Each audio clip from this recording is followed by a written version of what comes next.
Good afternoon. My name is Lisa Daisel. I'm from the Unisa Directorate for Counselling and Career Development. A very warm welcome to all of you who have chosen to join us this afternoon. We will be listening to a career talk with a topic around if you don't do politics, politics will do you, navigating office politics ethically and successfully. Before we introduce our speaker, just some practical arrangements. So your camera and microphone are currently disabled, but I will enable these during the event. You are welcome to ask questions in the Q&A and the chat, but our speaker Niven will also invite you to share your responses or your contributions throughout the session. We just ask that you don't share any personal information, so that would be your email address, your telephone number in the chat or the Q&A. That's just to protect your privacy. We are recording the session and you will receive an email with a link to the recording, and it will also be available in Teams chat for this meeting later this afternoon. So our program this afternoon is very simple. I'm doing the welcome now. Then my colleague, Mrs. Mandu Makanya, who joined us, will then introduce our speaker to us. We will then have our interactive session with Ms. Niven Postma, and then we are hoping to end at around about 1:25 with a thank you from Mrs. Makanya then. So on that note, Mrs. Makanya, if you could please just introduce our speaker to us. Thank you very much, Lisa. Good morning, ladies and gentlemen. I am so pleased to introduce our guest speaker this morning. Our speaker is one of the most profound and impactful speakers in our country, and it is an honor and a privilege to have to welcome her on our Unisa virtual stage. She is a strategy, leadership, and culture consultant who partners with global clients across diverse industries to ignite team energy, foster enabling cultures, and develop impactful strategies. Her extensive executive experience began at the age of 29 and spans multiple sectors, including roles such as CEO of the Business Women's Association, head of the South African Reserve Bank Academy, and head of leadership and culture for Standard Bank Group. Now running her own consultancy, ladies and gentlemen, and pursuing a PhD in organizational behavior. She specializes in coaching executive teams to embrace, I quote, whole system leadership, unquote, fundamentally transforming their collaborative potential. She's an expert, ladies and gentlemen, in organizational politics.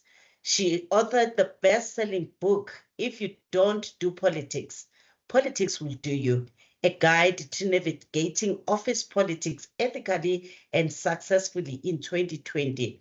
And contributes regularly to respected platforms such as Harvard Business Reviews and INC.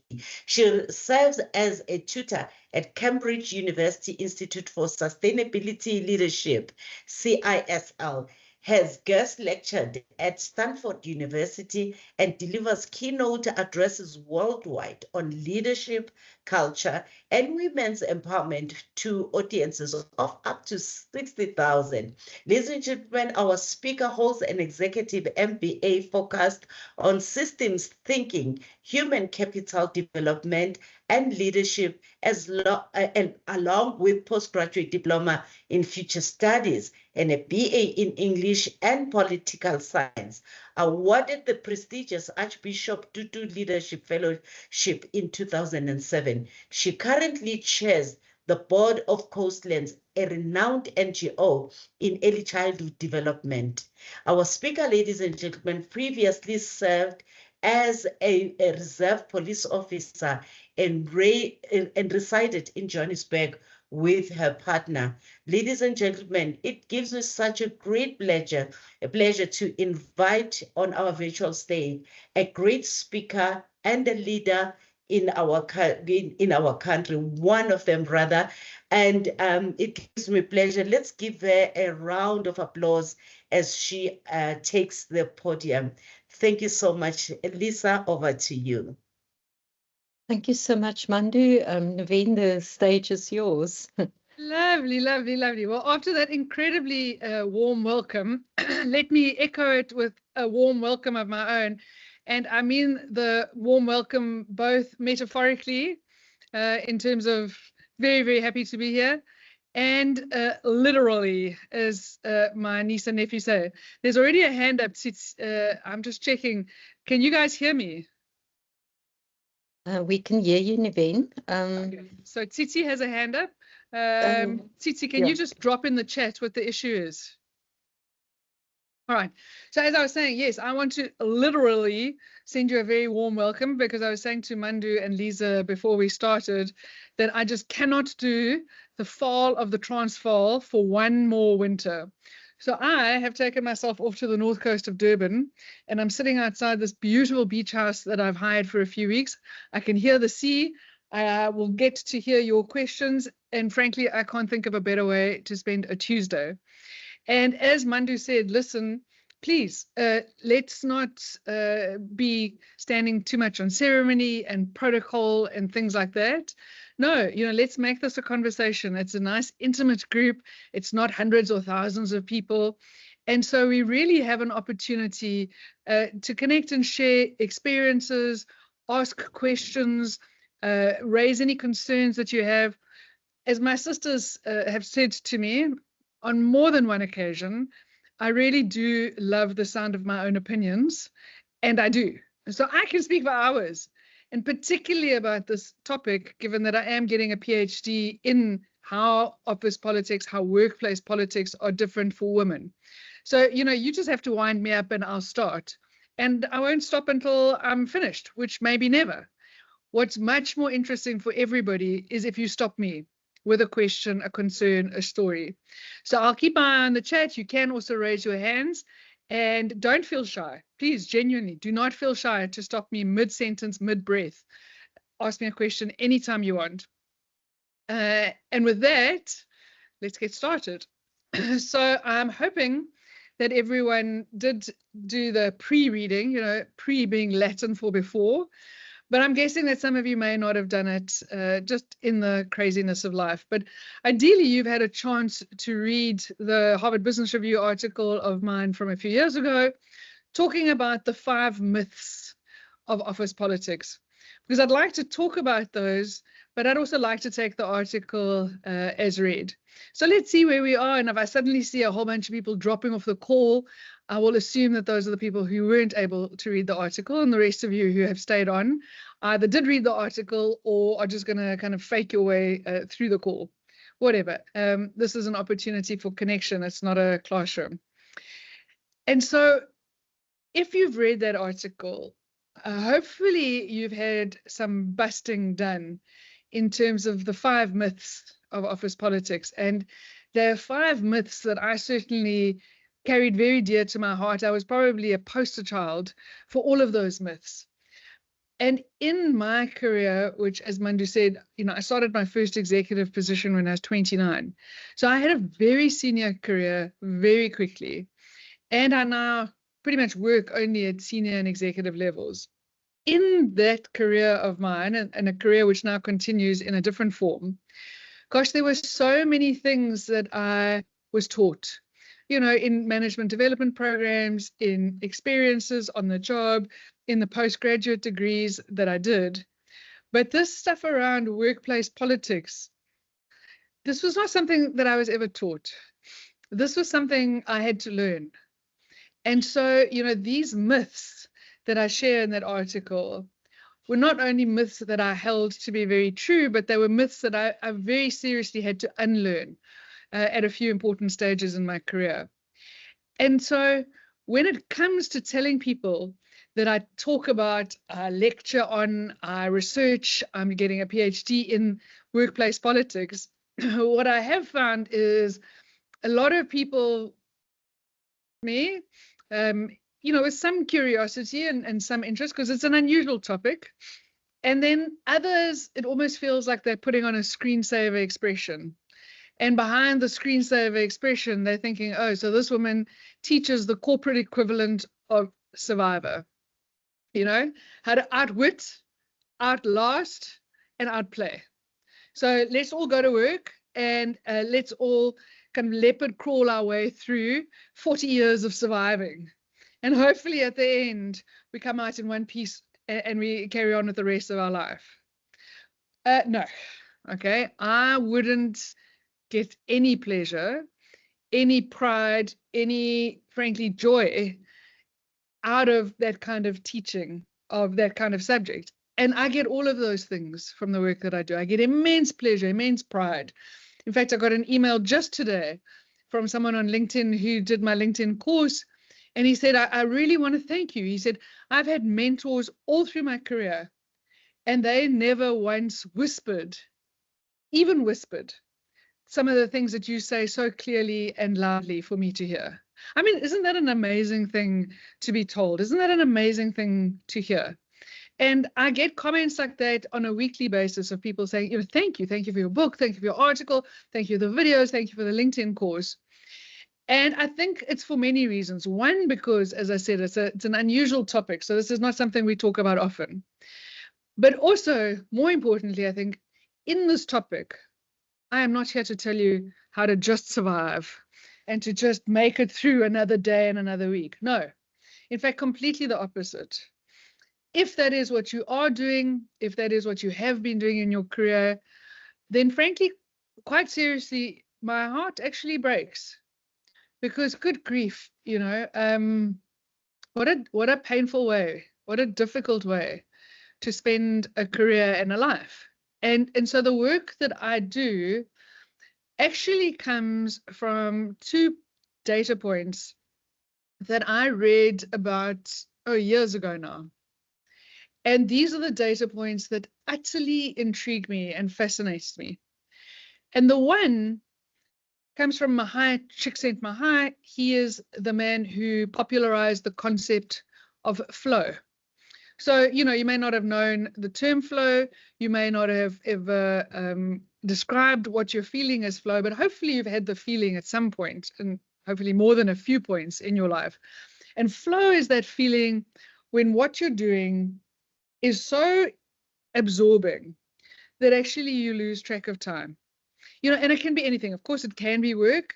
It can be a hobby. It can be exercise. It can be spending time with the people you love. It can be, you know, pretty much anything. That feeling of like, wow, what just happened? And where did 10 minutes, 20 minutes, an hour go? Because you were so in the zone, I suppose is another phrase that people use to describe flow.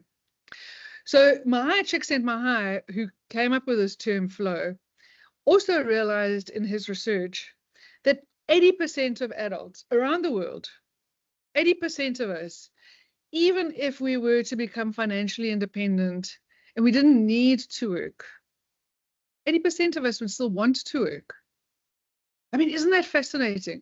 It's also, in my opinion, quite heartbreaking. It's quite tragic in a country like South Africa, where we've got the kind of unemployment that we do, that so many people living with us in this country will never have the privilege and joy of work. Because 80% of us want to work. We want to contribute our skills, our talents. We want to feel part of something that matters. We want to build something, a community, a legacy, a set of talents. And so that data point is undisputed. But what's just as undisputed is the Gallup engagement survey. Comes out every year. It's been coming out for years. It interviews tens of thousands of people all around the world, different industries, different levels, different countries. 79% of people, how ironic for an engagement survey, 79% of people in workplaces around the world are actually disengaged. And they're either passively disengaged. So, you know, they kind of come to work and they just wait for it to be over. As a friend of mine says, the wheel is turning, but the hamster is dead. Yeah, so that's passive disengagement. Or they are actively disengaged.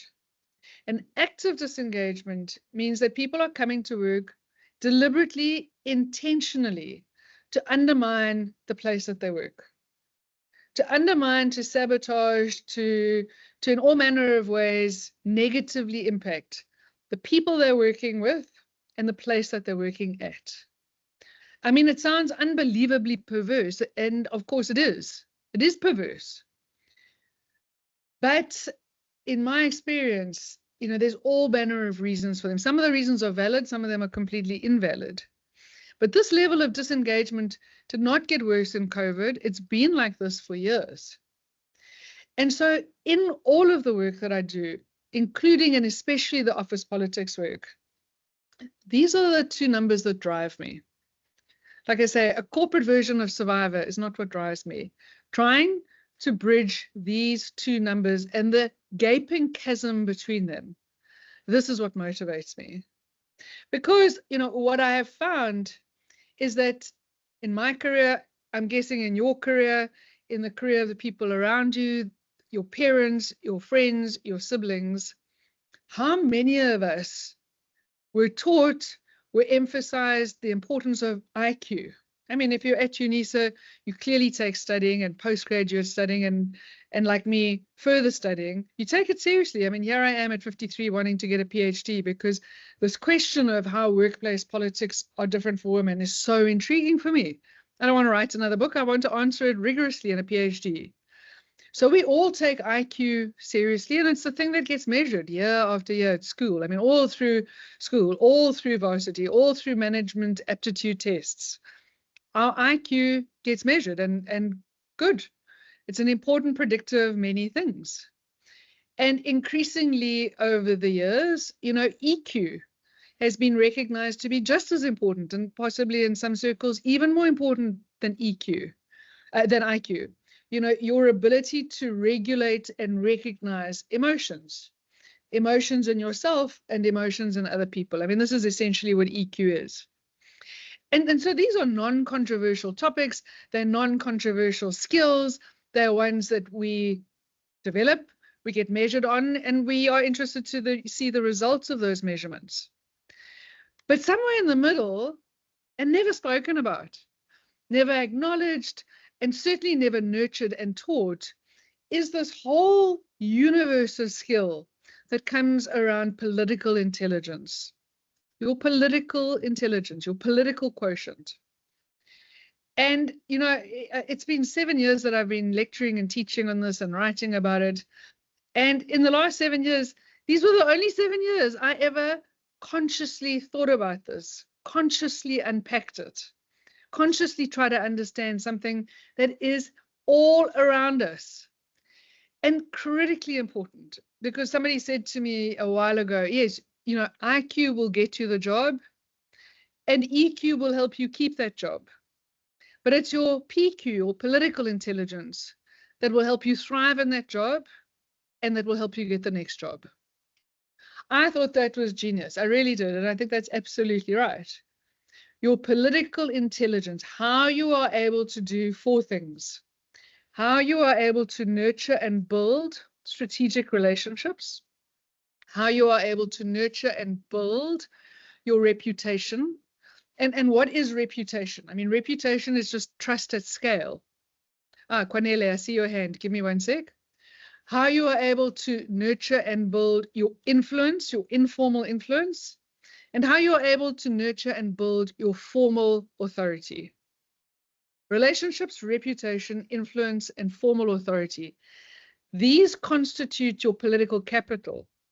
And if you are politically intelligent, if you have PQ, you take your political capital seriously, and you take equally seriously the building of that political capital. Right, so I've just taken a breath and I saw a hand, which gets me delighted. It's not even 20 minutes into my talk and people are already raising their hands. I love it. Cornelia, talk to me. What's the question? Or the concern, or the story, whatever it is. It could also just have been accidental, but Cornelia, you are welcome if you still have a question or comment. Oh, sorry, ma'am. It was a mistake. I was trying to reflect. Cornelia, I was so looking forward to us having a chat. Okay, well, guys, Cornelia mistakenly broke the ice, but you can see I will immediately stop talking. Well, not immediately. Give me a minute or two. But I will stop talking the moment I see a hand. So I meant what I said. Interrupt me. And Cornelia, thank you for doing it, even if only by accident. So yeah, so this idea of political intelligence really matters. And yet, Rosabeth Moss-Kanter, she's a very well-regarded academic at Harvard Business School, still teaches there. I have a number of her books at home. If I were speaking to you from my office in Johannesburg, you would see a wall of books behind me. Since I'm speaking to you from a beach house in Zinkwazi, you are seeing a surfboard. But be that as it may, Rosabeth Moss-Kanter said in the 1970s that frankly it's easier to talk about money and sex at work than it is to talk about power and politics. Please note, she wasn't saying it's easy to talk about money and sex. No, she's not saying that. She's saying it's easier to talk about even such difficult subjects than it is to talk about power and politics. And she's saying in the 1970s, in a different century, in a different millennium, in a world that we would think is very different. And yet in this world today, in the 21st century, I can tell you from my experience, it's still true. We don't talk about political intelligence. We tell ourselves that no, politics are a problem. Politics are a failure. No. In not talking about it, in not teaching it, in not acknowledging the inevitability of it, well, I think there's all kinds of lost opportunities. And it's one of the reasons why we have this disconnect between people wanting to work, wanting to be part of something, and yet feeling so disengaged at work in most workplaces around the world. I think a big reason is because we don't talk about something that is just inescapable and inevitable. And it's almost, at worst, a kind of gaslighting. Like, I know there are politics. I can tell you they have. And yet people keep saying, no, we're a meritocracy. Well, frankly, you can be a meritocracy and still have politics. And if you don't understand this, and if you stay at stage one of political maturity, which is naivety and avoidance, well, then you're probably saying all of the things, some of the things that you see on the screen. Certainly, I've said these things in my career. My work will speak for itself. You've read the article, you will know that that is simply not possible because work doesn't speak. People speak. And so who is speaking for you? What are they saying? This is a function of your political capital. I come to work and not play stupid games. N. Smith, whoever you are, give me a sec. I'll get you now. I come to work and not play stupid games. Let me tell you, I said that. Okay? And again, if you've read the article, you'll know that a lot of that came from the first myth, this idea that I can either be a decent person or I can play office politics. No. And work would be so much better if it weren't for the politics. Really? Well, good luck finding a workplace where there are no politics. That's the second myth, that you can escape these things. You can't. You can't.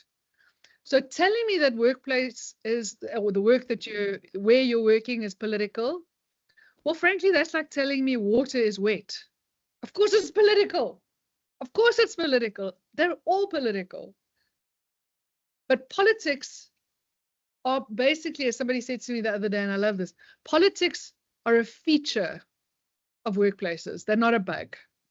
They're a feature, they're not a bug. You will never escape this. Okay, so N. Smith, what's your question?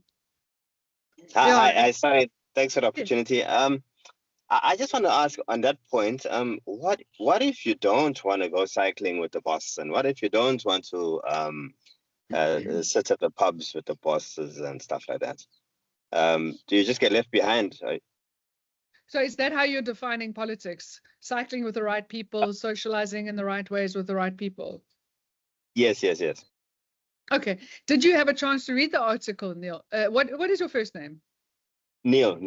Oh, how's that? I just guessed, Neil. Did you have a chance to read the article, Neil? No, actually, I didn't. I was just running a bit hectic. Okay, no, don't worry about it. Yeah, look, so let's just be really clear on how I define office politics. What are we talking about here is the informal, the unofficial, the sometimes behind the scenes ways that people, as I said, build their networks, build their influence, build their authority, and build their reputation. So it's the stuff that's not in your job description.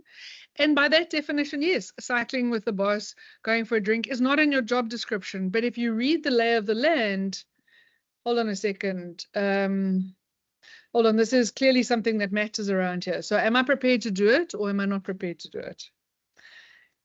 I think that's the more important question here, Neil, is what does it take? So let me take a step back. There's a few important questions. The first one is, what does it take to succeed around here? Okay. And exactly as you've just identified, a lot of that will be very informal and unofficial. No one in HR will tell you go cycling with the boss, but if you look around in your example, that seems to be one of the important things. Okay, so that's the first question. What does it actually take to work around here or to succeed around here? And how close or is that, or how different is that to my job description? Putting another way, if I read the room rather than reading the manual, what do I see? The second question then is, okay, and do I want to be successful around here? So if this is what it takes to be successful, do I want to be successful around here? Am I prepared to do this or not? And then the third question is, okay, and then how much of this am I prepared to do? So, if having looked around in your example, you see, hold on, the people with the best access, the most valuable insights are the people who go cycling. All right. Are you sure you haven't missed anything? Are there not other ways that people are building relationships, or have you just latched onto the obvious and a very valid, obvious thing? So is that the only way? Are there other ways? What else might you be missing if you're just focusing on the cycling as an example, or the golf, or the smoke breaks? I mean, I hear all of these things. Is that valid? Are there other things that are going on? If it's valid and there's nothing else going on, you either cycle and you're in, or you don't cycle and you're out. Well, then it's the second question, right? Well, am I prepared to do this? And do I want to be successful around here? And this is something you need to decide. And then the third thing is, okay, well, what does it take in terms of how much of this am I prepared to do? And so, for me, this is where it becomes intensely personal, right? Make sure that you're not missing something, that there aren't actually other ways to build relationships. And then decide. I mean, the most powerful story that I have heard in my career, and I'm guessing that most of the people on this call are South African, so you'll know the context, was from a youngish, probably in her late 20s, early 30s, youngish Black woman. She, not unfamiliar story. She was the first person in her family to go to varsity. So a lot of hopes were riding on her shoulders. She became an engineer. Big deal. She was incredibly proud, and her whole career, for her, success was working at Sasol one day, because Sasol was just the pinnacle of engineering for her in South Africa. Blow me down, she tells the story that she ends up at Sasol.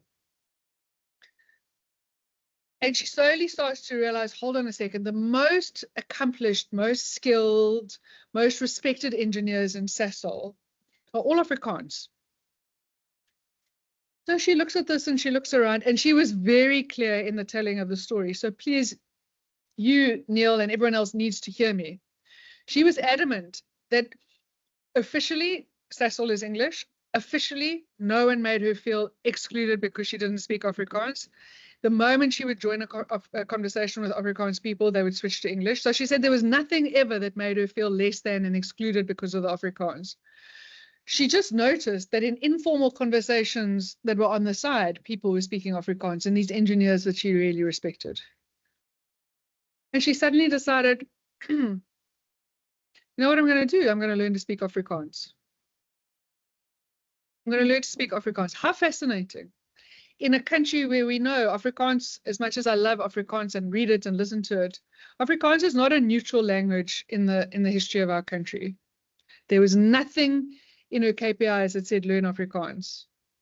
She decided, hold on a second, to be even more successful here in the relational side of things, in the informal side of things, beyond my technical skills. Actually, speaking Afrikaans makes a difference. I'm going to learn Afrikaans. So I offer those questions to you. Are you sure you're not missing something? Because it's easy to latch onto the obvious. If you're not missing something, do you want to succeed in this place? And then what are you prepared to do and not prepared to do to succeed? These are your decisions. Does that make sense? Yes, totally. Thank you. Okay, lekker. And then the thingy is rolling, but the hamster is dead. The wheel is turning is what I said, but the hamster is dead. Yes, and you can relate to it. We can all relate to it. But I would say that actually, for most of us, it's not due to office politics. It's due to bad office politics. Bad office politics. And again, in the article, I make the distinction, but I'll share it with the rest of you guys. There is a profound difference between office politics, neutral, good politics, bad politics. This is a spectrum. So when you say GF and Ngobo, it's due to office politics, I would completely agree, and I would add an extra word. It's due to bad office politics. Because here's a question that I want to ask all of you. You don't have to answer. If somebody does want to put up their hand and answer because it was insightful, go for it. But here are two questions I want to ask you. And I ask them at the start of every session I have, a long workshop or whatever. So I've defined what office politics are. They're the informal, the unofficial, the sometimes behind the scenes ways that we use power, build influence, build relationships, build our reputation to get things done. Okay, that's the definition. So all the stuff that is informal rather than formal, unofficial rather than official. So here's the question. First question is, have any of you ever done any of those things? You know, had a meeting before the meeting to get people on board. Had a phone call before the decision to just make sure that you've got the right stakeholders prepared to speak up for you. Had a coffee to just ask for some extra insight about a situation you're not understanding. Set up a lunch asking someone to support you, be a sponsor or a mentor. So that's the first question. Have any of you guys ever done any of these informal, unofficial things? The second question is, has anyone ever done these things for you? For you, in a way that you have benefited? So have you ever done any of these things? The informal, the unofficial stuff? Has anyone ever done any of these things for you, spoken out for you, pushed you forward for something, given you some information that has helped you understand a situation you weren't understanding otherwise? Has anyone ever done these things for you? Not against you, for you. Yes, so Nomfundo, yes to both. Charmaine, yes to both. Kafilwe, yes for the first one. Okay, so you've done this, but you haven't benefited necessarily from somebody doing this. Okay, I would add two things to your no for the second one, Kafilwe. You haven't knowingly benefited, so it might have happened and you just were never aware of it, or you haven't benefited yet. You haven't benefited yet, because in my experience, and you know, I lecture all over the world with all kinds of people at all kinds of levels, and of course, I've led and managed teams of my own. In my experience, particularly the more you get into your career, the answer to both for most people starts to become yes. Starts to become yes. Fascinating, right? How fascinating that politics aren't just things that are done to us, they are things that are done for us. And how fascinating that it's not just other people playing politics, we play them too. We don't call them politics, no. We don't call them politics, and I'll get to a slide to remind you of this, because when we're doing it, it's being decent and ethical. It's when other people are doing it, and they're doing it to us, that it's politics. Guys, it's all the same thing. This unofficial, informal way of making things happen It happens in all organizations, and we all do it. And if you choose only to focus on the formal and the official, this is your choice. This is entirely your choice. It's your career. But frankly, my best advice is that if you choose only to focus on the official and formal, it's like playing tennis on half the court, rugby on half the pitch, soccer on half the field, right? Because all teams, all departments, all organizations have got the formal and the informal, the official and the unofficial. And to focus purely on on how things should work, and how things are supposed to work, and how you are told things work, completely ignoring the unofficial and how things actually work, is putting yourself, and not just yourself, putting your team at an incredible disadvantage. Because tons of research that I'm uncovering from my PhD shows that people who are more politically skilled, going back to the problem I'm trying to solve, people who are more politically skilled are more engaged at work. And so are their teams, because they are able to get more done. And there is nothing more dispiriting and demoralizing than day after day, month after month, year after year, not getting anywhere at work.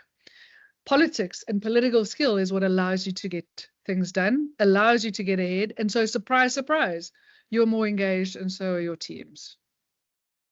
Okay, let me see. Well, yeah. So, Chauke, I don't know what your first name is. I've heard of people in my workplace who have given gifts in inverted commas to management and miraculously advanced in their career. Yeah, let's be really clear. That's bribery. Okay? That's unethical, it's illegal, it's immoral, it's unprofessional.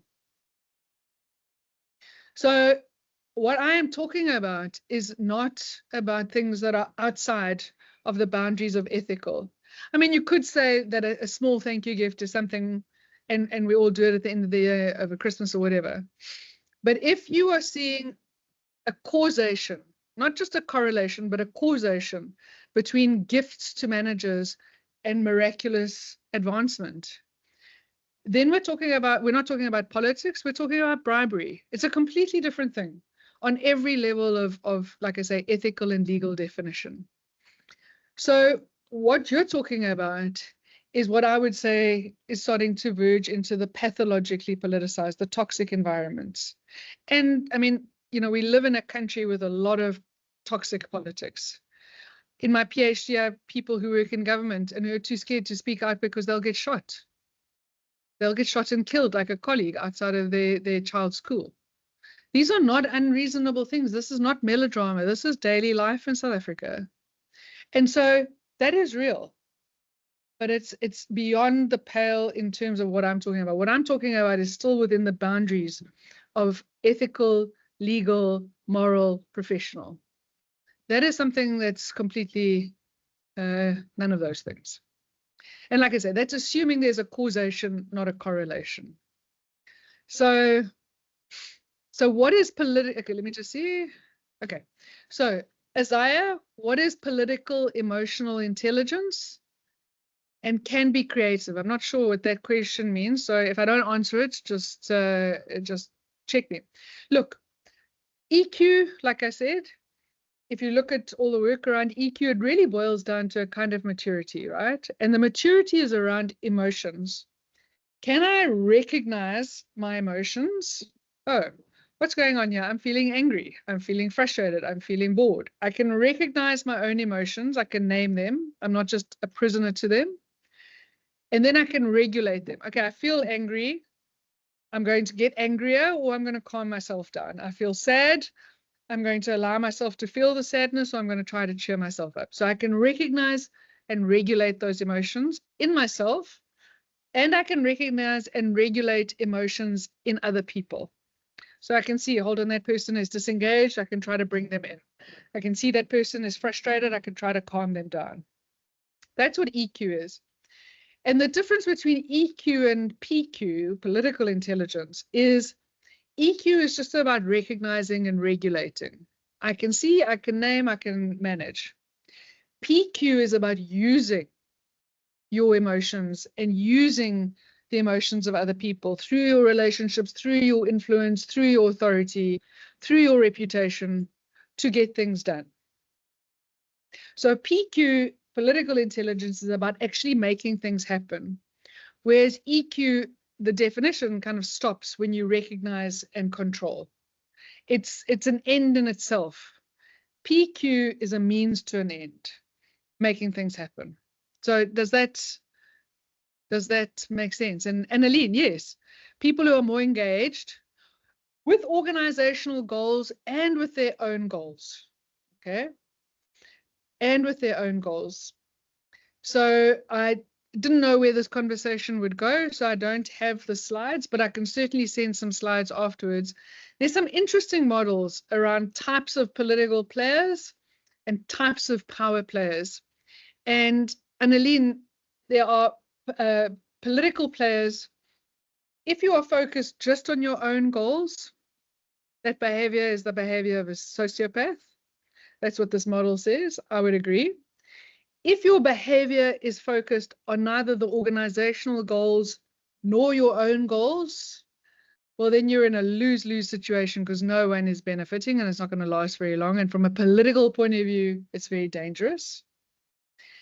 If you are behaving in a way and choosing to behave in a way that it's all about the organization, it's only about the organization and you don't matter, well, then that behavior is the behavior of a martyr. And you're entitled to be a martyr if you want to, but it is martyrdom type behavior. And so what this model talks about, what I talk about, is try to get both right. Try to get both right. You matter. You matter. Your life, your career, the finite time you have on earth and in your job matters. So your personal goals are critically important. And then, of course, where you are matters as well. I mean, why are you in this job, in this role, at this company? You should have the best interests of this company at heart. And if you don't, you're in the wrong place and they've hired the wrong person. And so when you can focus on both your personal goals and the organizational goals and get that sweet spot of both and, well, then again, according to this model, you're a political winner. And again, I would agree. So I will send that slide after this, and it's an extra model which I don't have ready and waiting because I've got hundreds of slides, and like I said, I didn't know where the conversation would go. So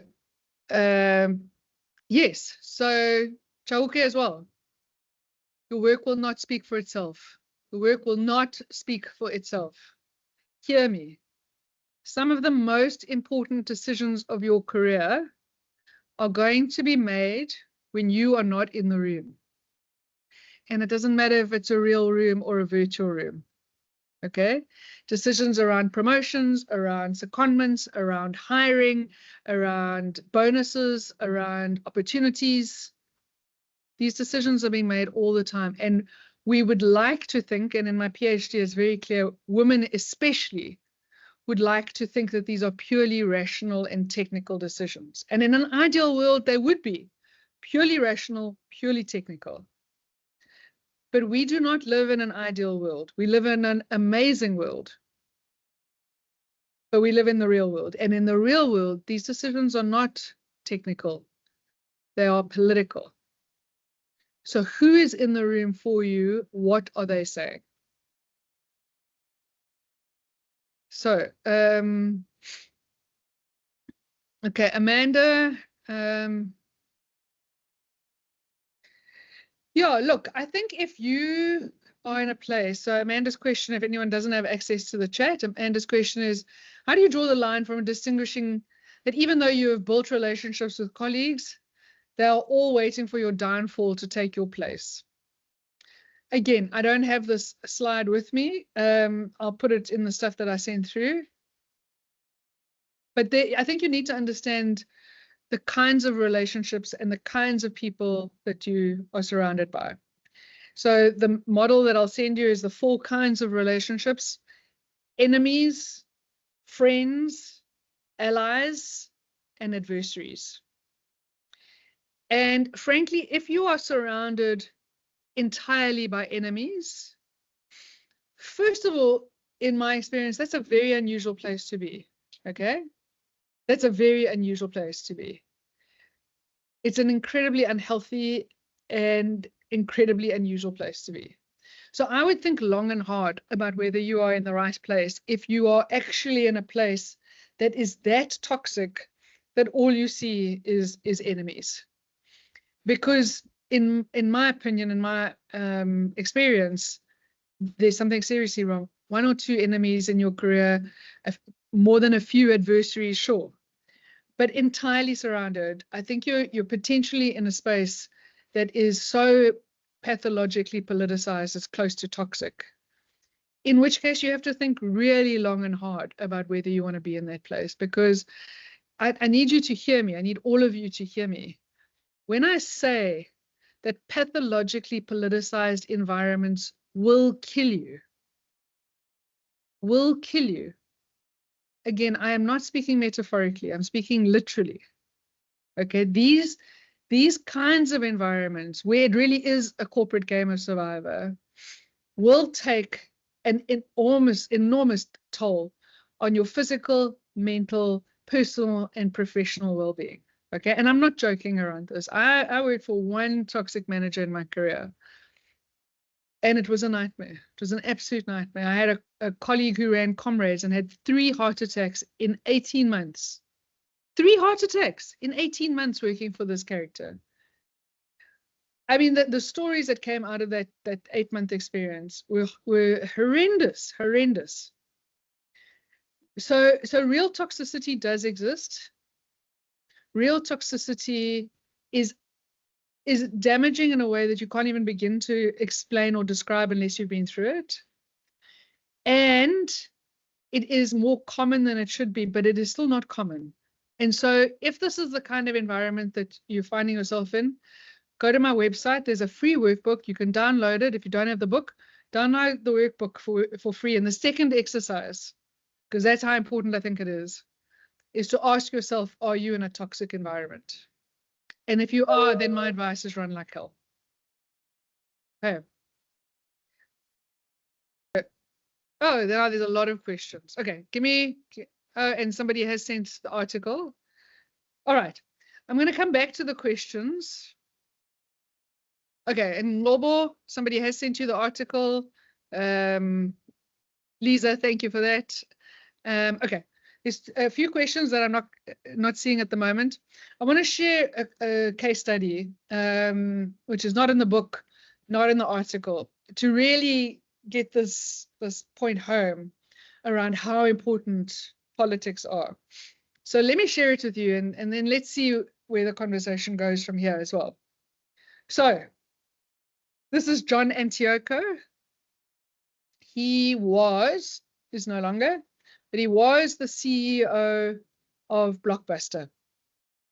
Okay, so I'm really interested to see the ages of the people on the call, because of course Unisa has students up until their 80s. People in their 80s will definitely know Blockbuster. People in their 70s and 60s and 50s and 40s will know Blockbuster. If you're all in your 20s, you may not know Blockbuster. So let's have a look. Throw it in the chat or stick up your hand. Who knows what Blockbuster was?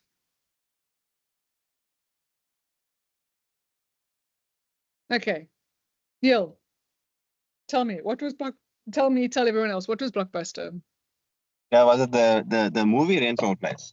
Yes, exactly. So the movie rental place. So a place you could go to hire your movies and DVDs. Exactly.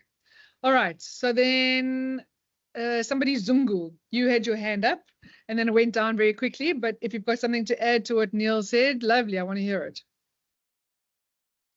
No, actually, it was exactly what he said. Okay, lovely. So who else knows something? DVD rental company, like a library for movies, where you could go, you could hire a movie, you could watch it at home, you could take it back a few days later. Is that what everybody knows? Does anybody know anything else? Yeah, Hazel, you're showing your age. So am I. Mandu, VHS. It started with VHS and then it moved to DVDs. Absolutely. They used to have a slogan with the VHS movies: be kind and rewind. I remember my father always getting so annoyed if he had to take back DVD or VHSs and they hadn't been rewound. Okay, anybody know anything about its connection with Netflix? Which is part of the reason why I share this story, because It can feel like Blockbuster. That's ancient history. Who cares? Oh, Netflix. Oh, Netflix. No. 400 million customers and a juggernaut. Yeah, Netflix is very current. The two are very connected. Anybody know anything about its connection with Netflix? Okay. All right. Let me educate you. So this story of Blockbuster is a story that I have heard shared in many forums. Okay.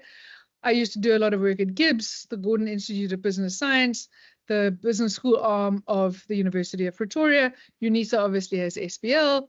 I've been to a business school, I lecture at business schools, London Business School, others.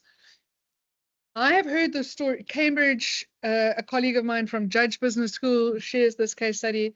So I've heard this case study shared in many forums, in many ways. But the message is pretty much always the same. That Blockbuster, like Nokia, like BlackBerry, like Kodak, like Xerox, Blockbuster is one of these poster children for companies that couldn't see change coming, that couldn't change their business model in time to adapt, and then suddenly new entries, new competitors, new business models, new technology, and suddenly it's too late and they're out of business. That's the way the Blockbuster story is told, and I've heard the story told again and again and again, with slight variations, but that's the general message. And actually, there's a far more interesting side to this story, and it won't surprise you to know, given the subject of this talk, that it's a political side. But let me tell you some of the non-contested information that's out in the public domain. This is a graph from John Antiocho's tenure at Blockbuster. It's from a Harvard Business Review case study. Where he comes, he turns a $3 billion company over 20 years ago, in fact, almost 30 years ago, turns a $3 billion company into a $6 billion company. I mean, this is not some little random thing. This is a huge juggernaut of a business. And he's incredibly successful until he's not, and he leaves, and then Blockbuster files for bankruptcy about 15 years ago. And what some people know is that Blockbuster and Netflix, as I said, very interconnected, and in fact directly connected, because Reed Hastings, who started up Netflix, started it up in direct response to Netflix, to Blockbuster, and to Blockbuster's business model. Because how Blockbuster used to work was that if you rented a DVD and you didn't return it within 2 days, I think it was, you had to pay a fine. And it was $1 a day, so it was quite expensive. And, that was to make sure that they had all the blockbusters coming back and the new movies that everyone wanted to watch. If you wanted to watch it for 3 days instead of 2 days, well, that's fine, but you have to pay a fine for it because other people also wanting to watch it. And, this is how we make our money, is by renting the DVDs that you're just holding on to. So this is not unusual. I mean, if you go to a library, it's the same thing. You've got 2 weeks to read the book or whatever it is. You bring it back late, you got to pay a fine. But Reed Hastings was so horrified by this, he said, no, this is outrageous. And at that point, the VHS movies, which were quite big and bulky, had switched to DVD technology, much smaller, much lighter. And so he said, I'm going to start a business where the DVDs can get posted to you.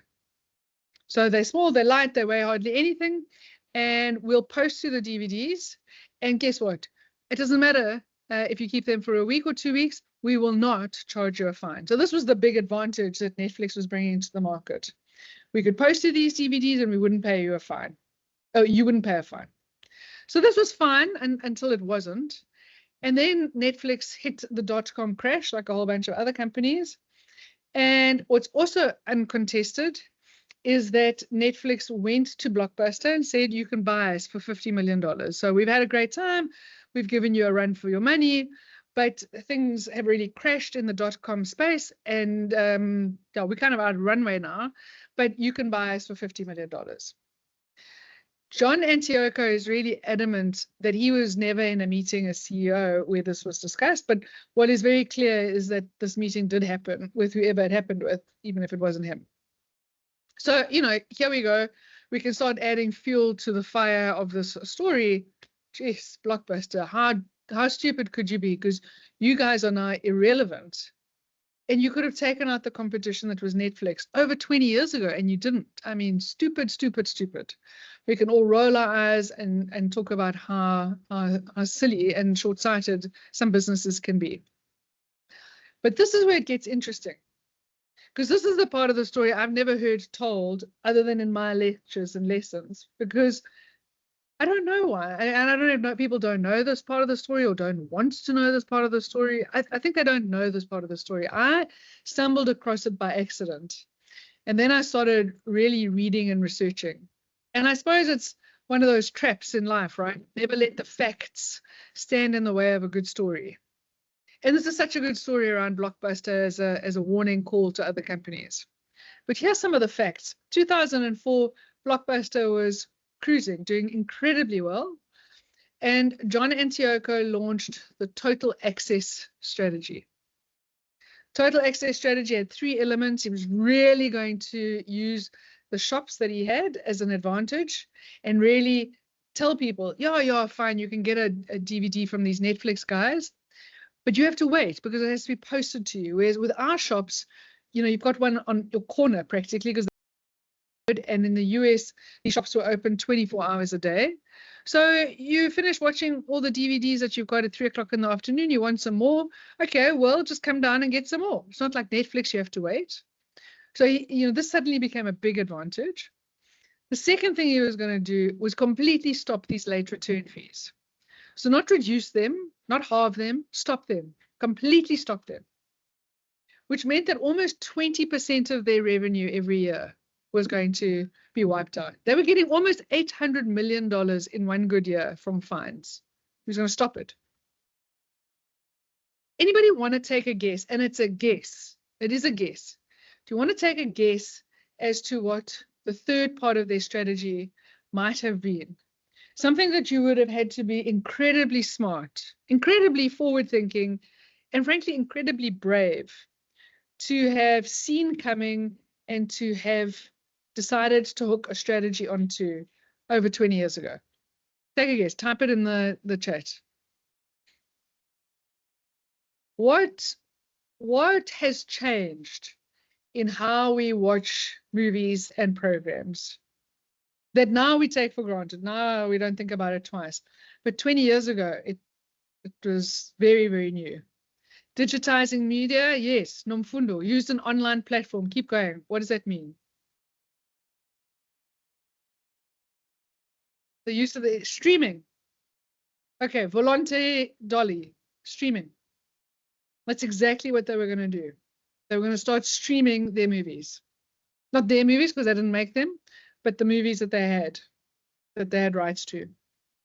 On demand, I don't have to wait. Yeah, exactly. So in 2004, they were going to do this. Look, it was very early days. The technology was very new.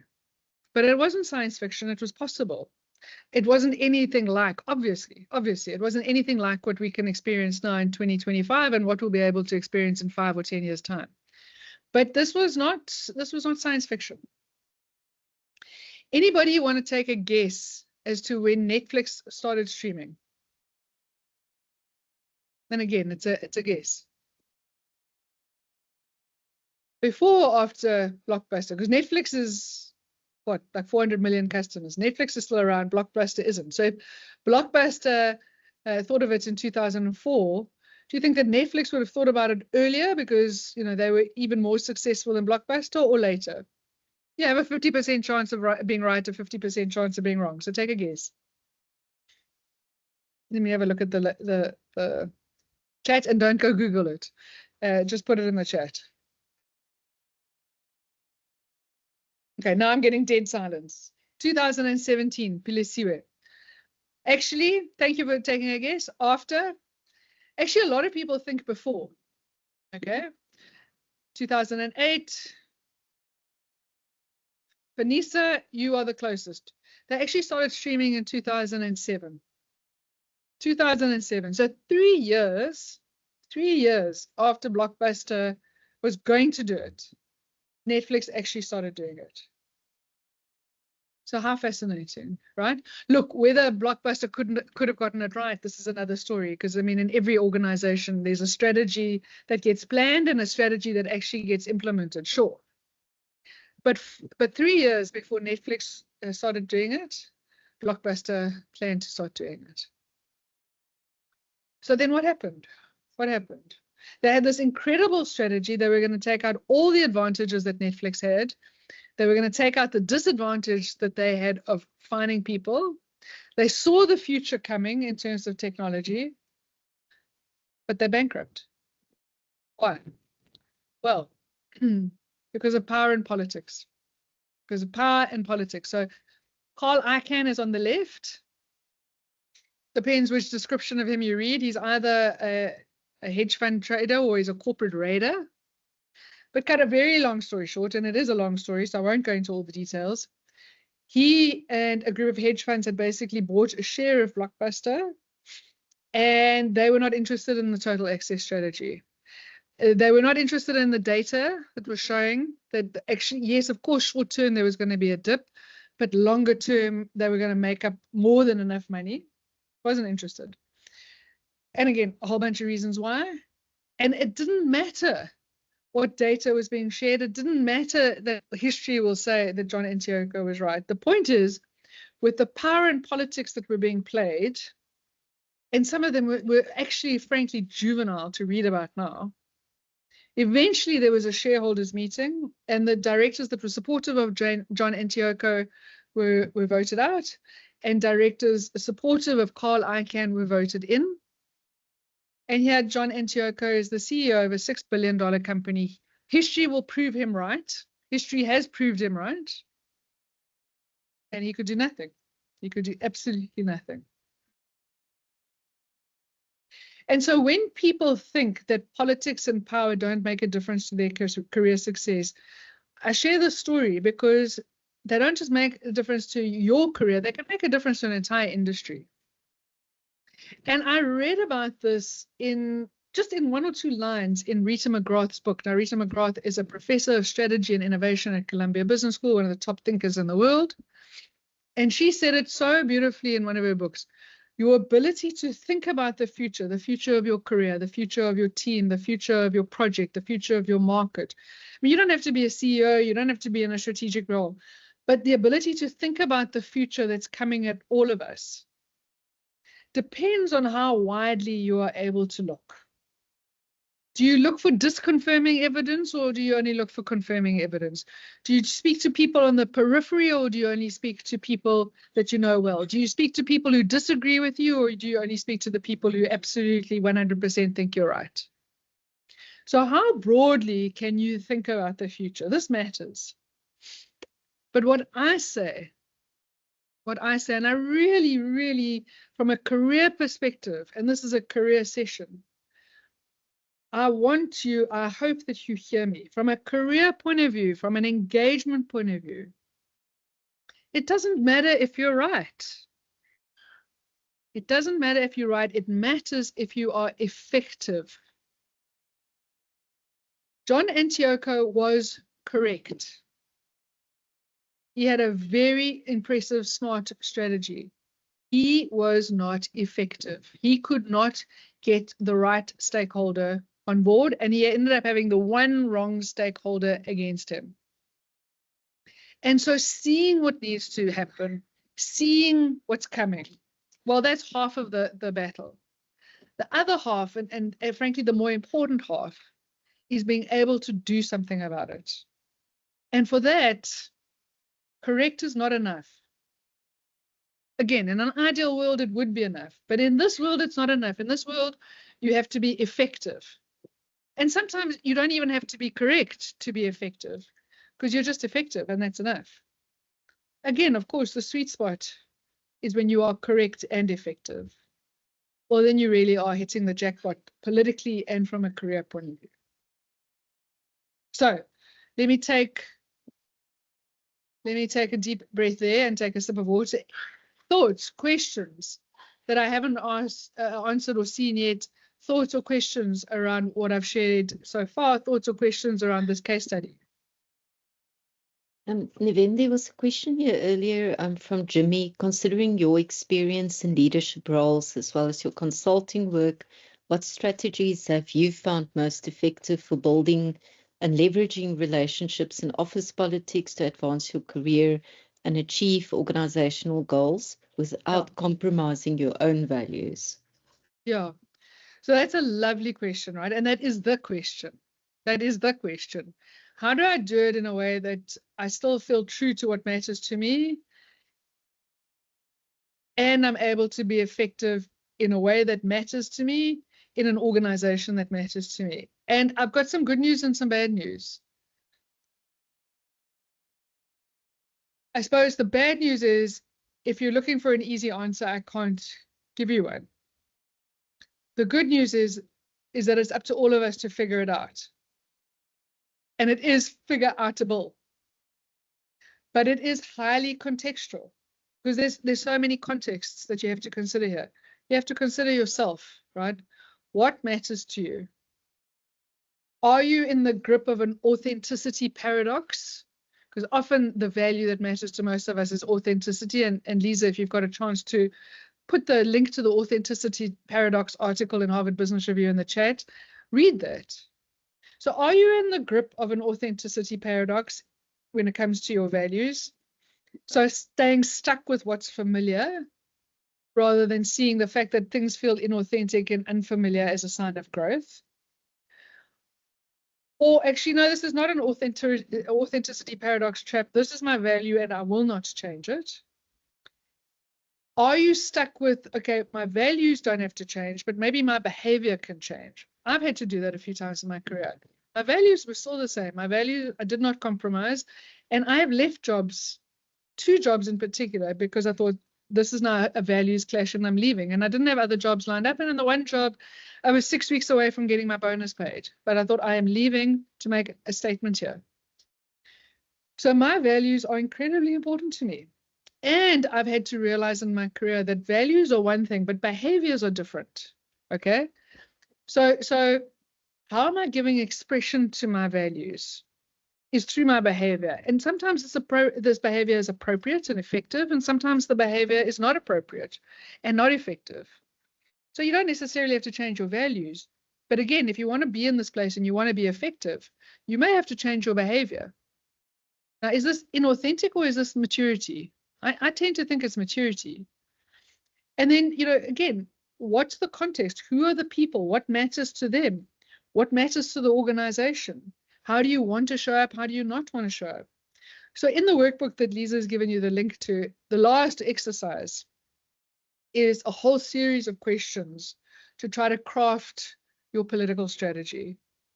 Because it is so contextual. It depends on so many things. It depends on the people, the situation, the strategy of the company, yourself, what you're prepared to do, what you're not prepared to do. It depends where you are in your career. Sometimes at the beginning of your career, you're prepared to do things that you're not prepared to do at the end of your career. And frankly, vice versa. Sometimes at the end of your career, when you realize time is finite, you're prepared to take risks that you're not prepared to take at the beginning of your career when you're building it. And so it really, really depends. Unfortunately, this is not an Excel spreadsheet where you can enter the formula and press enter. However, it is something that has steps, and I'll go through the steps, and you can figure this out. But it takes effort. Strategies are complex. The steps are simple. But formulating the right strategy is complex. And then in the formulating it, you've got to apply it. And in the applying it, you figure out what's working and what's not working. So let me actually get to that, because I'm going to skip that. So this is the quote I wanted to share earlier. I'll share it now quickly because it's true. It's true, right? Especially for those of us who answered yes to both of the questions. Have you ever done any of these things? Has anyone ever done these things for you in a way that you've benefited? Oh, how amazing. When it works for us, it's strategy. It's only when it works against us that it's politics. It's all the same thing. I've spoken about this. And never mind this.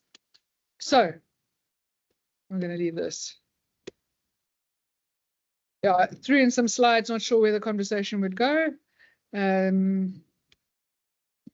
let me get to this part in the 20 minutes we've got left, well, 15. Right. So those of you who did manage to read the article will remember that the fifth myth is around this idea that political intelligence is a trait, not a skill. So there's a question, Amanda, about being an introvert. Look, a very good friend of mine has just written a book, Networking for Introverts. Much to your surprise, perhaps, as an introvert, some of the best networkers are introverts. And so, of course, some of the stuff will come more easily to some people. And if you're an introvert, it might not come as easily. But as with a skill, all skills, this can be learned. And listen, I'm a complete extrovert, and I was completely stupid about this stuff. So introversion is not a guarantee or a deficit in any way. I'm an extrovert, and I really blew up my career once or twice politically. So how to do politics, how to build the relationships, how to build the influence, the power, and the reputation, it'll probably be slightly different for an introvert. But if it matters enough, in my experience, some of the most skilled political players are deep introverts because they are really focused on the why. Why are they doing this? And that why gives them the energy to do the things that don't naturally come to them. And like I say, it's a skill. So if I speak about some of the skills, look, I mean, there's tons of skills, and I've got videos on my website. You can download them. I've got all kinds of other things. But basically, it boils down to, guess what? You are not the center of the universe. Shock horror. So how much effort, energy, courage, and curiosity are you prepared to put into building relationships, understanding the perspectives of, and really working with other people? Because if you're the center of the universe, the answer is very little. The moment you flip that on its head and start to understand the importance of other people in helping you understand what's going on, getting things done, speaking for you in those rooms where you're not, well, then suddenly it becomes something far more important. And again, and far more possible to put some energy into. And again, not just for yourself, but for the team that's counting on you, because you have to understand that the more senior you get, the more the reality is that politics are not a distraction from your job. Okay? That is a very naive way of looking at the world. It's a stage 1 of political maturity. When you are at stage 3 of political maturity, then you leverage politics and you are proficient. So the more senior you get, hopefully the more you mature politically. And the more you understand as you mature, politics are not a distraction from your job. They are your job. They are your job. You have to navigate the landscape. You have to navigate the competing and conflicting agendas. Okay? So to what extent are you managing your stakeholders? To what extent are you thinking seriously around what matters to other people and how you can meet that? To what extent are you enacting the platinum rule, not the golden rule? How many of us were taught as kids, treat others the way you want to be treated? Wrong. Okay? Wrong, mom and dad. Actually, what you should have been teaching us is treat others the way they want to be treated, the way they want to be treated, based on what matters to them, based on how they see the world. And in the time we've got left, I'm going to give you a few minutes. There are more details on this on the URL or at the URL. But I'm going to give you 5 minutes to just think about this by yourself. We don't have time because we've had so many great conversations and questions. I'm not going to break you into groups. But this is a fantastic exercise to just audit your network, to think about who are the people that you have in your personal boardroom, that you have access to, that you can ask for help from, that you can get help from, that you can get insights and information from, who can be in those rooms where you are not, but where the decisions are being made. And so if you go onto the website, there's a detailed explanation of all of these things. Who are the people in your boardroom, at work, outside of work, in personal circles, professional circles? Who are the people who are giving you information? Who are the people that are helping you with your development? And critically, who are the people who are helping you with power? Now, when you do this exercise by yourself, you'll find a number of things probably, right? You'll probably find that there are some places that are completely empty. You know, I don't have a sponsor. Oh, I don't have somebody who's helping me improve. Oh, okay, so there's a gap in my personal boardroom. Fine.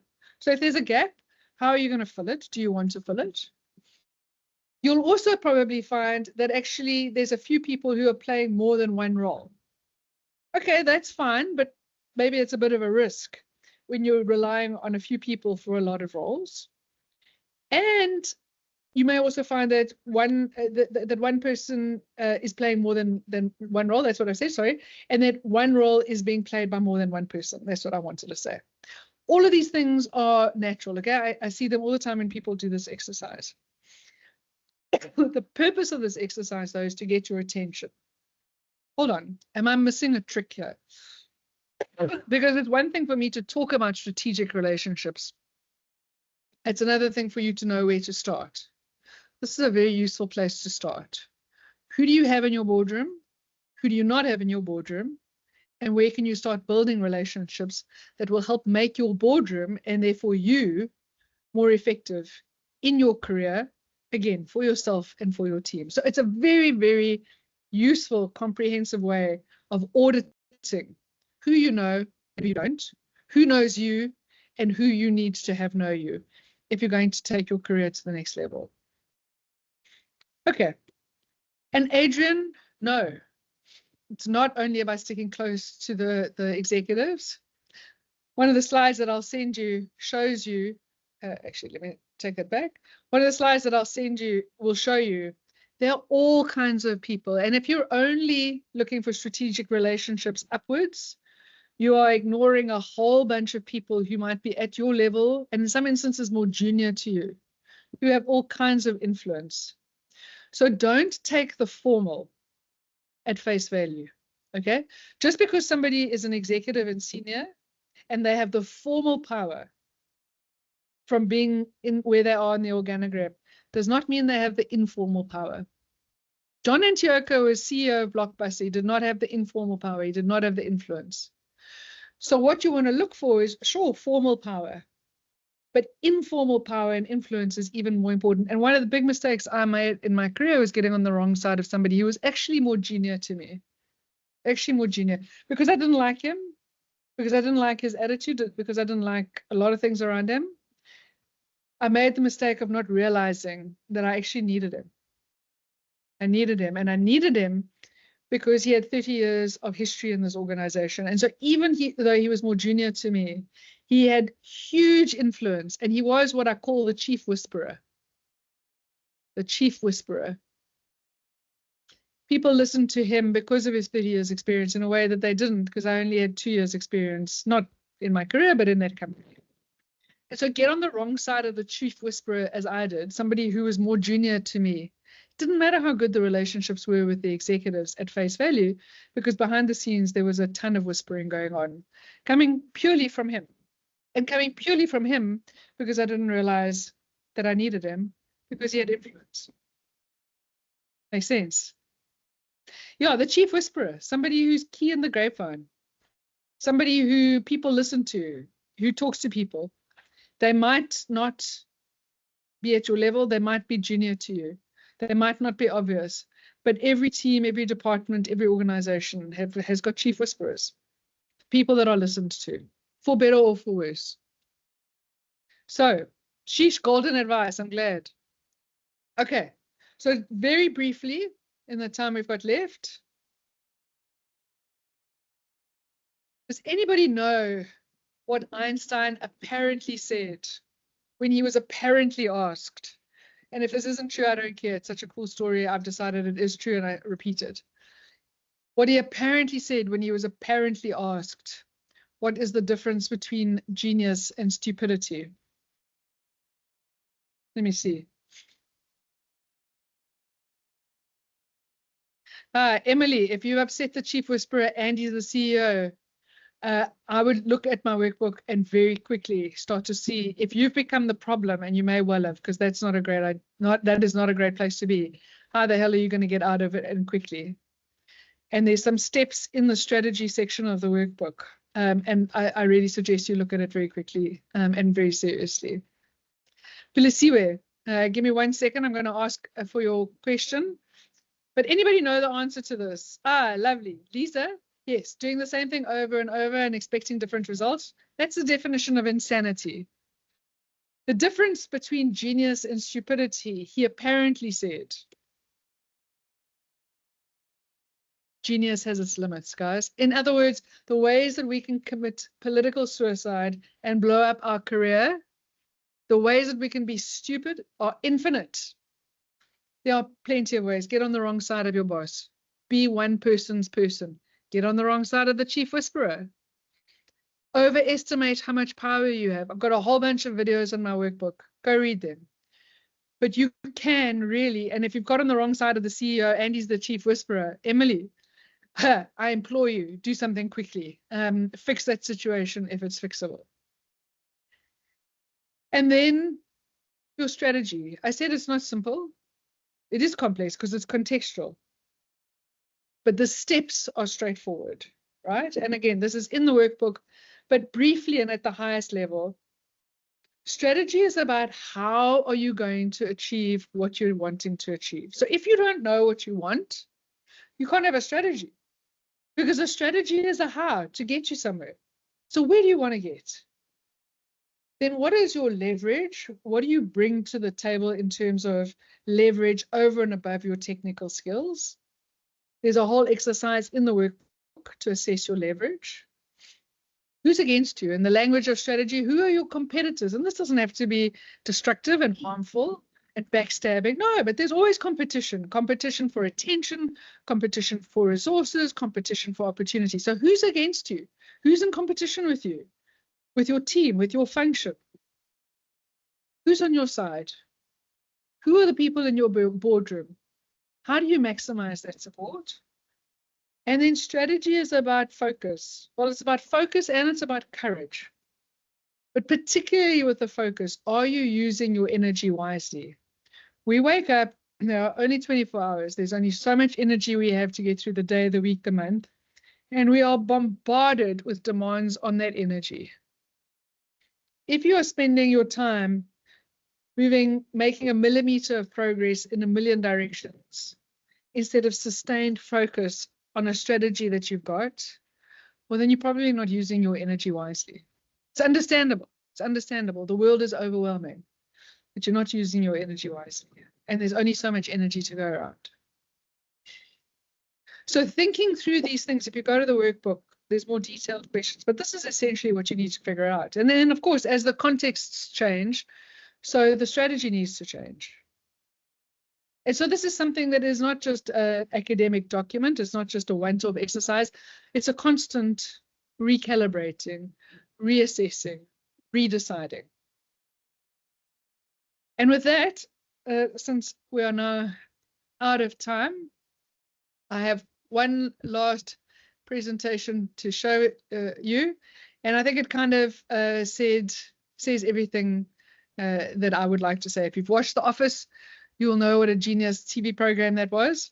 And if you haven't, you'll still find this genius. So here goes with my clip. What's the most inspiring thing I ever said to you? I'll be an idiot in my life. Whenever I'm about to do something, I think, would an idiot do that? And if they would, I do not do that thing. Right, guys, genius advice, okay? Don't be an idiot about this stuff. If you haven't read the article, read it. And if you have, you'll remember the 5 myths. So don't be an idiot and believe that those myths are true. They are not. They are all wrong. The myth that you can either be a good person or play politics. No, you can be a both and. The myth that politics don't make a difference to your career. They make all the difference to your career. The myth that one day in some magical place, you're going to find a place where politics don't exist. You'll never find that place. It does not exist, okay? The myth that politics have disappeared in virtual environments. No, no. The form of politics has changed, but the fact of politics is still the fact of politics. And the last one that I shared now, that political intelligence is a trait. You either are born with it and have it, or are not born with it and can't ever get it. No, it's a skill. It's a skill that'll come more naturally to others, but it is a skill. And you can always keep learning. Okay, here I am. I'm still learning about this stuff because a subject that I was so allergic to is now suddenly a subject that I find fascinating. So some other stuff from my side that you can look through. I have a LinkedIn learning course. You can go into that. It's aimed at senior managers, but I've had tons of executives tell me, and people more junior than senior managers say how helpful it is. And then I've got 2 scorecards as well. So you can 20 questions for each of the scorecards, and you'll get a personalized report telling you how politicized your workplace is based on what you know, and you might be missing things. And then how politically intelligent you are or are not. Again, based on your understanding of yourself, and somebody might have very different understanding of you. But they're useful insights and they're useful pointers. And on my website, a ton more stuff. And then, of course, my book. So thank you. Thank you for your time. Thank you for your great questions. Thank you for the feedback. Nomfundo, I'm glad you liked the article. And thank you to Unisa for the invitation. I hope it was useful, and I hope the sound of the sea as I sit by the beach didn't distract you too much. I tried to drown it out, and I hope you did too. Thanks, everyone. Thank you so much, Niven. Before we end off the session, I'm just going to make a few announcements. While I'm making the announcements, you're still welcome to post your comments. If there are any burning questions, we will have 1 or 2 minutes left after I've made my announcements, but then we will try to end as close as possible to 1:30. So I just want to share my screen again. Those of you who have attended these kind of career talks previously, you will know that we shared some publications with you in addition to what our speakers share. So in line with our goal with these sessions, which are to develop your employability skills, the first resource would be the PNet Grad Pack. So this book, together with the next one that I'll be sharing, contains a lot of information. Both of the publications are free of charge, and it is about how you can manage your career. And that includes things like job searching, CV writing, interview skills, starting businesses, negotiating salaries. So a lot of things that you may not have thought about would be available in these books. So the first one is the PNet Grad Pack, and the second one is called the Grad Next book. And it's especially helpful in terms of transitioning. So even if you are currently employed and you are exploring other opportunities, there would still be valuable advice and information that you can use. Then we are encouraging you to register now to attend the virtual Grad Expo. Unisa participates in this Grad Expo together with the South African Graduate Employers Association. And basically, it's an online platform where you are able to find information about bursaries, scholarships, work experience, as well as graduate opportunities. So you can register now on the platform, but on the 29th of July, there will be a live event. And during this live event, you will be able to attend virtual talks from different organizations where they share this information, but also then engaging with recruiters from these organizations. So please make some time to register on that platform now. Then for future career events on the My Unisa events calendar, we will also be sending out emailed reminders through our different colleagues at the colleges. So please take a look at the My Unisa events calendar for our next events. And you are welcome to contact either Mandu or myself if you have any suggestions for topics that you feel curious about, or if you need information, please don't hesitate to contact us. Then from our side, getting support from Unisa Counselling and Career Development. Remember, we offer a confidential as well as a free service to all Unisa students. You can drop us an email to counselling@unisa.ac.za. You could also book either an online appointment or appointment with a counsellor at the regional office closest to you. And then on our website, there are a lot of resources that you can use, not only for your career development, but also for your personal and academic development. And then on our YouTube channel, we publish the recordings from our different events, such as this one, so that you can go and watch it afterwards. And then I'm also going to post in the chat. We would really love for you to give us feedback about this seminar or workshop. It will take you about 2 minutes to complete, and it really just helps us to make necessary changes so that we know we are hitting the spot in terms of our career seminars. So on that note, let's just go back to the chat quickly. I see there are quite a number of thank yous, Niven. There's also somebody who commented they didn't get disturbed by the sea sounds. We were too much attending on your enlightening teaching. Yeah. So I think on that note, I'm going to invite Mandu, if you could just end off the session for us. Thank you very much. Thank you, Lisa. Thank you so much.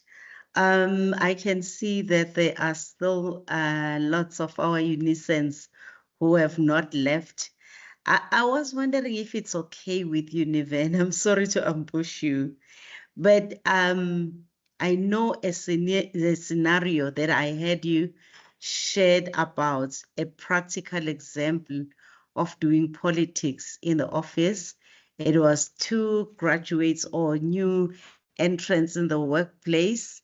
One who was very, well, I guess he came with a cum laude from university and very intelligent. And another one was not as intelligent in terms of their university results, on the other hand, but who knew how to do politics. And the other one was wondering, how is it possible that this one who is just below him in terms of their university results is gaining momentum in the workplace? If it's okay with you, if you still remember that case, before I can dive into thank yous. Niven, you're on mute. Thank you. Yeah, so 2 grads, as you said, they were both chartered accountants, are both smart, but the woman had gotten higher marks all through varsity. And exactly as you said, after 2 years, she just thought, gosh, I feel invisible. But this friend of mine from varsity who got lower marks, who I helped with stuff, he seems to be flying. And when she asked him, why, how, what are you doing that I'm not doing? He said to her, it's very simple. I just always make sure that my boss knows what I'm doing and that my boss's boss knows what I'm doing. And I found that very interesting. And what I found most interesting was when she was horrified. She was absolutely horrified. She said, but that's just disgusting. Now, she didn't say the way he did it was disgusting, because it could have been disgusting. For her, the mere fact that he was intentional and deliberate about building his reputation with people that mattered, the mere fact of it was disgusting. And that is something I would really urge people not to do, to not throw the baby out with the bathwater, to not be an idiot, to not think that being strategic and intentional about how you build your relationships and reputations, that this is automatically disgusting. No, it can be, if you do it in a way that's disgusting, to achieve ends that are disgusting. But in and of itself, this is a completely neutral thing to do, and you can do it for good or you can do it for bad. Wow. Thank you so much, Niven. On that note, I think you closed it so well. It is a lesson for all of us. But in conclusion, I just want to say thank you to all our Unisans for attending this event. I know last week that we encouraged you to attend. And those who attended last week, they will remember and know how today's presentation is so well connecting to the discussions that were presented last week. And thank you, Unisa, for coming up. And thank you, Lisa. But most of all, I just want to thank our guest speaker, Niven. Thank you so much. And it is such an honor and a privilege to be served by you at Unisa. And thank you for sharing your knowledge that you have built over the years. And my takeaway in this is that don't sit in a corner and hope things will just happen for your upward mobility, but it is being intentional, strategic, and using both your political and your and your social intelligence. And thank you so much, Niven. We really appreciate this information. It was very profound, and we hope that our students and our graduates, they are going to use this in their workspaces. And our future grads, when they join the workplace, they will remember your words and all the insights that you have shared today. And for that, at Unisa, we say thank you very much. And we hope that there will be a next time someday. Thank you so much. Over to you, Lisa. And thank you so much, Mandu. So from us, that's it for today.